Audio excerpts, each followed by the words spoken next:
ફરી એક વખત વડોદરાની એમએસ યુનિવર્સિટીની લાલિયાવાડીનો પર્દાફાશ થયો। દરેક ફેકલ્ટીના એસેસમેન્ટ સેલ માટે બનાવાયેલી ઇમારત 4 વર્ષથી તૂળખાઈ રહી છે। વર્ષ 2019માં 3.38 કરોડના ખર્ચે ઇમારતના નિર્માણનું કામ શરૂ થયું હતું અને વર્ષ 2021માં ઇમારત બનીને તૈયાર પણ થઈ ગઈ, પરંતુ 4 વર્ષ થયા બાદ હજુ પણ ઇમારતનો ઉપયોગ શરૂ નથી કરાયો। ફર્નિચર અને વાયરિંગનું કામ બાકી હોવાનું કહી રજિસ્ટ્રારે બચાવ કર્યો। વડોદરા એમએસ યુનિવર્સિટીના અણધણ વહીવટનો સૌથી મોટો નમૂનો સામે આવ્યો છે। આપ જોઈ શકો છો કે અહીંયા એમએસ યુનિવર્સિટી દ્વારા પરીક્ષા વિભાગ બનાવવામાં આવ્યું છે, પરંતુ છેલ્લા 4 વર્ષથી અહીંયા તેનું ઉદ્ઘાટન પણ બિલ્ડિંગનું નથી થઈ શક્યું અને અહીંયા જોઈ શકો છો કે કરોડિયાના જે જાળા સાથે કચરા પેટી સમાન અહીંયા ઇમારત બનાવી દેવામાં આવી છે। પરીક્ષા વિભાગનું 3.38 કરોડના ખર્ચે આ નવી બિલ્ડિંગ બનાવવામાં આવી, તેના ઉદ્ઘાટનની રાહ જોવાઈ રહી છે। અહીંયા જોઈ શકો છો કે 21 રૂમ બનાવીને તૈયાર છે। વિદ્યાર્થીઓ માટે સવલત પૂરી પાડવાની જગ્યાએ અહીંયા તેને ખંડેર બનાવી દેવામાં આવ્યું છે। જગ્યા ખૂબ વિશાળ છે, જોઈ શકો છો તમામ 21 જે રૂમ છે દેખાઈ રહી છે। કેમેરામેન પરેશભાઈ બતાવશે અહીંયા જે કચરાના ઢગ છે, એટલે કે અહીંયા આ પ્રકારની સ્થિતિ જોવા મળી રહી છે। ઉદ્ઘાટનની રાહ જોવાઈ રહી છે।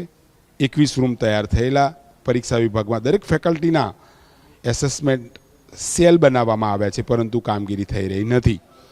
જગ્યા એ પણ બતાવીશું કે અહીંયા જ્યાં આપણે ઊભા છે સામે 21 રૂમ છે અને બીજી બાજુ અહીંયા એમએસ યુનિવર્સિટીના વાઇસ ચાન્સલર બેસે છે, રજિસ્ટ્રાર બેસે છે અને તેની બાજુમાં જ આવેલી આ જગ્યા છે।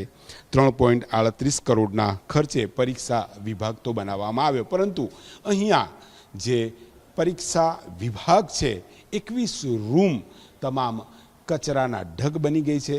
અહીંયા જે કરોડિયાના જાળા દેખાઈ રહ્યા છે અને 4 વર્ષથી તેનો હજુ સુધી ઉપયોગ થયો નથી, ત્યારે એમએસ યુનિવર્સિટીના સત્તાધીશોની જે કહી શકાય કે બેદરકારી અહીંયા સામે આવી છે। વહેલી તકે આ પરીક્ષા વિભાગ ચાલુ કરવામાં આવે તેવી વિદ્યાર્થીઓ માંગ કરી રહ્યા છે।